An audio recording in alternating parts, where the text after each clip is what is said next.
there's a lot of people who think Kickstarter is a store.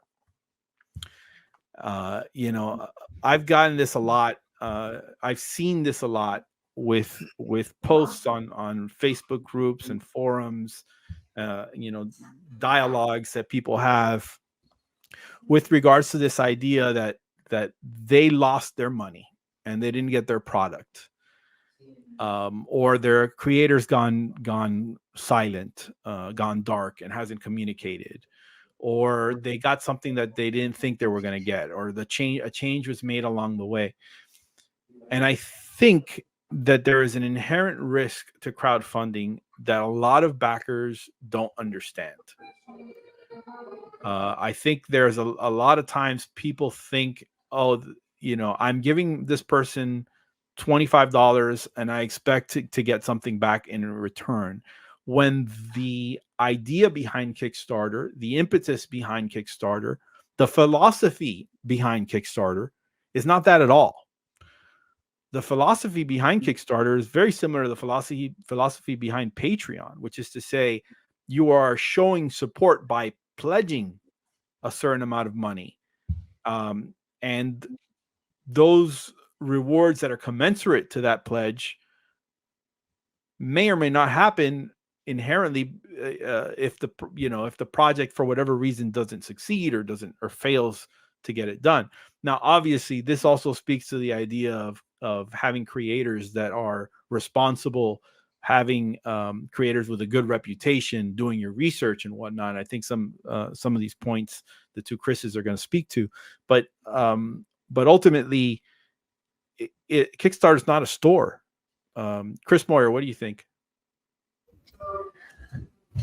I don't know. I come from such a simple perspective, I think, on this, in that, like, you know, we all just need to be financially responsible for ourselves, right? Like, if I'm going to put my money somewhere, I'm going to understand what I'm doing.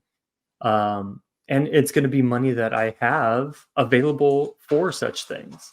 You know, if I'm going to invest $100+ in a playing card project, you know, hopefully that's not the money I need for rent or food or anything else like that. Like, it's money that, like, is mine for a piece of enjoyment or something that has inspired me. It's money that I'm not counting on for something else. But I'm also going to always research who I'm buying from and the platform that they function off of. Like, when you shop at any store, that's kind of the expectation too, right? Like, you understand the return policy or whatever it is that you're getting yourself into. Kickstarter is no different. Like, I feel like every backer is responsible for themselves. And, you know, of course, there's going to be some creators out there who take the money and run, or run into some other issue that prevents them from ultimately completing the campaign. But, you know, I don't hold just that person responsible. I hold every person responsible that put the money to it. Like, you knew what you were doing. Like, be responsible for yourself. So when I see some of these, like, huge rants and people going off, like, on Facebook or online in different places about it, I'm just like, look, if you're that upset about it, like, you probably shouldn't have backed it in the first place. Like, right. I don't know. That's just my no nonsense approach to this topic. It's like, know what you're getting yourself into. Be financially responsible. Right. Well, CH, what do you think? Yeah. So I mentioned earlier the survey that we have out that we're collecting on Kickstarter campaigns, and I think the impetus for this question is really the current. There's some high profile campaigns that have not fulfilled yet, and I think that's the impetus for the question. And you know, when you look at the data that we're getting back in our survey right now, only about 3% of campaigns don't fulfill. Okay, after funding, and that's over, based on the questionnaire so far, that's over 7,000 campaigns. Okay. In the data so far, only 3% haven't funded. And so haven't fulfilled, you mean? Haven't fulfilled. Fulfilled. Sorry. Yeah, thank you. So I think what you got to do is you're taking a little bit of a chance, but I don't think it's that big of a chance, because most of campaigns that reach their goal are going to fulfill. And then, like Chris said, I mean, you know, you got to be responsible with your money. But then I think you got to look at, the judgment that you're placing or the confidence that you're placing on the creator.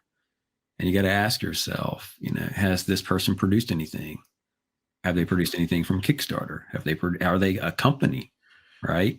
Do they know what they're getting into? Those are the kinds of questions I ask. Does it look like, and I mentioned this earlier, does it look like they know the details of what they're trying to produce, right? I ask all those questions before I back a campaign, and I can tell pretty quick, just looking at the campaign quickly, whether or not I can trust the person. And that's really, I think, what it comes down to. Can you trust that the person is going to deliver? It's their credibility. I saw it in the comments from somewhere, right? Do they have credibility? Do they have great reputation? I think is what the word was. Mm-hmm. So at the end of the day, the vast majority of Kickstarter campaigns that reach their funding goal are going to fulfill. That's just what the data tells us is the truth. So, yeah, and I just to chime in here and on this topic, because I think it's important to mention, because it's happened to me. You are going, as a creator, as a project, you are going to run into problems. I mean, I don't think I can unequivocally say every campaign I've ever been on or worked on has run into a problem at some point. I mean, it's just par for the course. If it's, Murphy's Law, like something's going to happen that's going to derail you. On Tempest, we were like 8 months late on delivering. So things happen, and creators might be dark, not because they want to ignore you or because they don't want to talk to you or they don't want to write an update. It's because they don't have anything new to tell you. Like, they're waiting just like you are. Like, they place their orders and, the ship is taking 45 days longer than it was supposed to arrive. Yeah. Or the printer decides, hey, guess what? We're suspending playing cards production out of our main facility for an entire year. Like happened to me. People still haven't gotten, and I love that they're so loyal and patient with me. But Goldsmith, something that Kevin and I worked on right after Successor. I mean, this should have been done should have been done and dusted by now, right? But it's not. And the reason it's not is because, our printer decided that they were going to change facilities just out of nowhere. And oh, by the way, everything that's in queue, we're going to push it, and they still haven't started up again. It's January 15th. And I've talked to Cardamundi's main office a couple of times, and this is valuable information for me, obviously, because I'm working on Beetlebacks 2 and getting all that ready. And I'm still waiting. So, it's funny because you'll get the people on Facebook complaining about the project, about not having the communication, about, people not meeting expectations of the time, the time frames that they set. But then if you put a time frame that's 1 year, which is a realistic time frame in a lot of cases, people complain about that too. Oh, why is it going to take a year? Like, they have, they can be times when they have very little understanding of the process. And as creators, it's our job to communicate that and to explain to them. And I do my best to do that in a respectful and courteous manner. But ultimately, it's hard to run a campaign. And I don't think a lot of people are aware of that. Now, having said all that, Paul makes a good point here. He thinks communication with the backers is extremely important and should be regular. I can't agree more with that. I think that's a absolute 100% must do thing. I try to make it a habit, even on the dormant sections of my campaign when production is happening, to at least chime in every month, at least once a month. And as we get closer to bigger things and important things like surveys or fulfillment or, address changes or whatever cutoff dates, like, you start ramping up that, that communication. And that once a month becomes once a week, becomes 3 or 4 times a week. Right. Right. That's a very important practice, I think, that a lot of people should have. And I think that some of the frustration that rightfully so, that some backers have with campaigns is lack of communication, is based on that more than anything else. Because I think people would be more willing to accept, like, hey, your deck's going to be 18 months late or 12 months late or 8 months late, if you tell them that it's going to be late, rather than just showing up. Yeah. Late. Right. Yep. So, all right. Well, that's basically our opinion on that. Let us know in a comment below, guys, if you think you know, if Kickstarter, how you view Kickstarter, if you view it as a store, or if you view it as what it is, a platform for supporting artists that you admire and that you want to see art from. So I think that you know, it's a muddy line. There's definitely muddy waters there, but I think there's different ways and perspectives to look at it.